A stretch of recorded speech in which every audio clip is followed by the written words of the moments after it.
The man accused of hurling buckets of feces on unsuspecting students made his first court appearance today. 23-year-old Samuel Opoku is facing numerous charges, including assault with a weapon and mischief. Greg Ross has the latest from Toronto.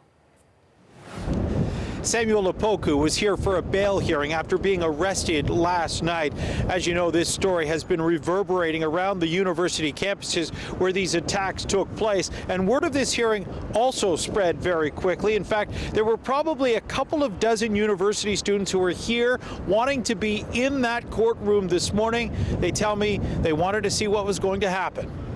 It was a hearing that lasted only 10 minutes. The accused, Samuel Opoku, spent most of it hunched forward in his seat with his head hanging down, staring at the floor. A publication ban prevents us from reporting much of what was discussed in the courtroom, but afterwards, Opoku's lawyer said this about his client. He was in shock. I think that's probably a fair characterization.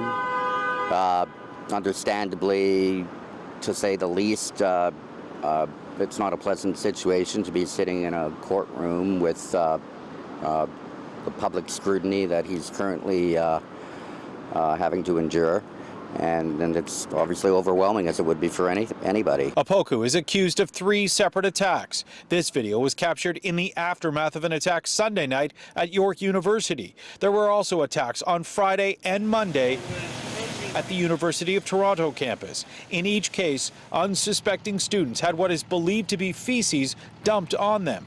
It's almost unexplainable, right? Like, why would somebody grab a bucket of poop and dump it on somebody's head, some innocent person's head? These University of Toronto students were among the large group that packed the courtroom this morning, wanting to get a glimpse of the man that was arrested for this vile act.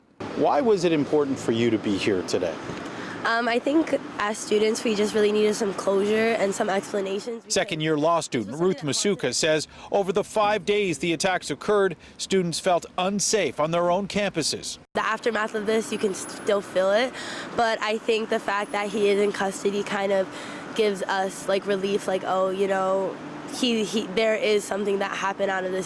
There have been some questions raised about Opoku's mental health, something his lawyer could not shed any light on today, but did say this. There's no fitness concerns at all. He obviously understands the nature of the proceedings, absolutely. There was no decision made today on whether or not Opoku will get bail. This hearing was adjourned until December 3rd, and Opoku will remain in custody until at least then. Greg Ross, CBC News, Toronto.